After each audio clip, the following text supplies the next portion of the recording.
लाग्छ है मलाई।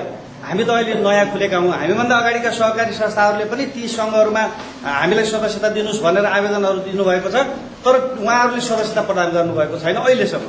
र पश्चिम क्षेत्रका सहकारीहरूलाई समन्वय गरेर जिल्ला सङ्घसँग आबद्धता गराउने र उहाँहरूको एउटा नेटवर्कको रूपमा काम गर्ने भनेर हामीले पश्चिम क्षेत्रमा एउटा समन्वय समिति जस्तो भर्खरै गठन गरेका थियौँ हाम्रो हरि रिजालको अध्यक्षतामा।